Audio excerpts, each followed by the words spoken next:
एखादी गोष्ट उचलणं, रंगवणं,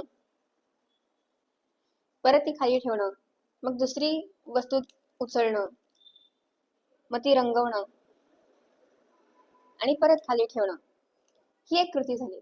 एखादी वस्तू ही विविध पद्धतीने हाताळणं, एखादी वस्तू निवडणं, वेचणं, ही तिसरी कृती झाली. आत्ता आधी ह्या केलेल्या मी 3 कृती आणि जे मी आत्ता करतेय त्यामध्ये तुम्हाला काही फरक जाणवतोय का?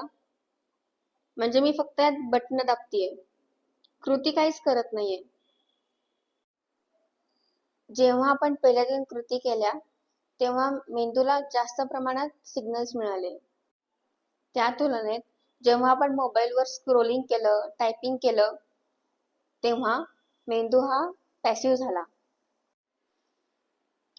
जर आपल्याला आपला ब्रेन जर ऍक्टिव्ह ठेवायचा असेल तर हा जो मोबाईल दिसतोय ना तो तुम्ही बाजूला ठेवा, म्हणजेच तुमचा मेंदू हा ऍक्टिव्ह राहील.